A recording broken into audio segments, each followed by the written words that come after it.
Tonight, the aftermath continues after Memphis authorities released harrowing videos showing the beating of Tyre Nichols by police. The 29-year-old was driving to his mother's house last month when police pulled him over.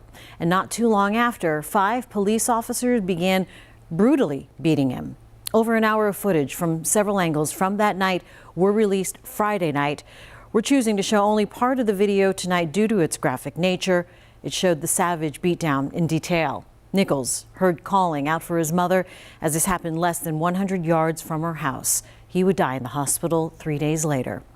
The 5 now former Memphis police officers charged in the beating death of Tyre Nichols are set to be arraigned in a few weeks. Desmond Mills Jr., Emmett Martin, Demetrius Haley, Justin Smith, and Tadarius Bean will all be arraigned together on February 17th. They have been charged with second-degree murder, aggravated kidnapping, aggravated assault, official misconduct, and official oppression, and have since been released from jail on bond. Now, since the release of this footage, demonstrators have taken to the streets calling for police reform. Peaceful protests taking place across the nation starting Friday night, all throughout yesterday, then continuing into today.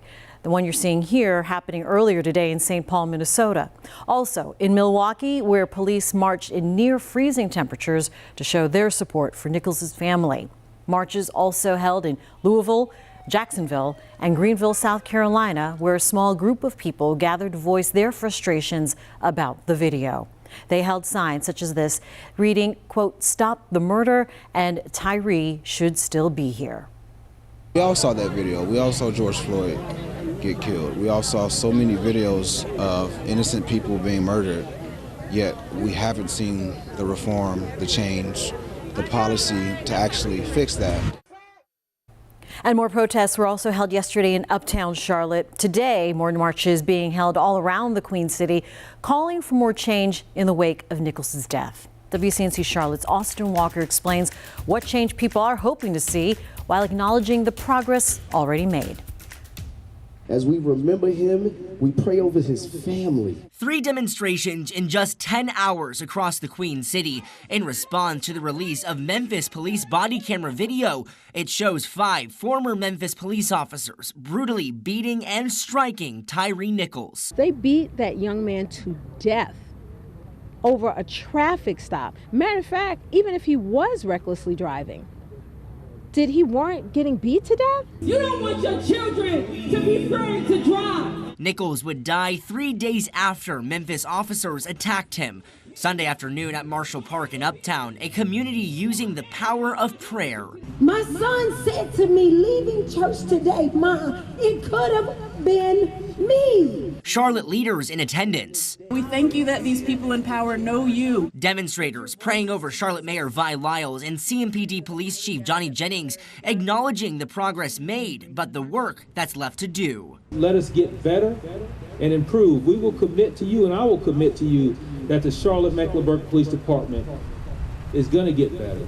Our next step is to continue to focus on how do we treat each other with respect and dignity. While reflecting on what Nichols' death means to many. He has a 4-year-old son, and I'm like, my son is 6 years old. So, that's, a young man that will grow up without a father. Then you also got 5 other black men whose lives are ruined as well, too. Tonight, God, help us. Hours later, candles light up an Uptown street corner. Rest in peace to Tyre Nichols. Rest in peace to Tyre Nichols. Conversation over what steps the community can take when it comes to equity and equality.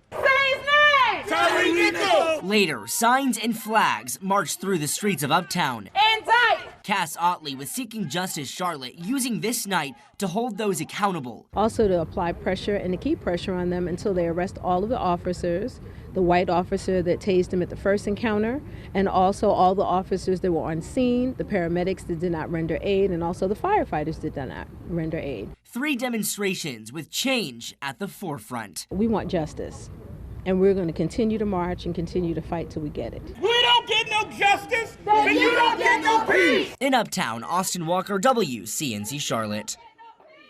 And the parents of Nichols will attend the State of the Union address in Washington, D.C. next month. Congressman Stephen Horsford, the chairman of the Congressional Black Caucus, announced late today that Rovon and Rodney Wells had accepted his invitation to attend the speech.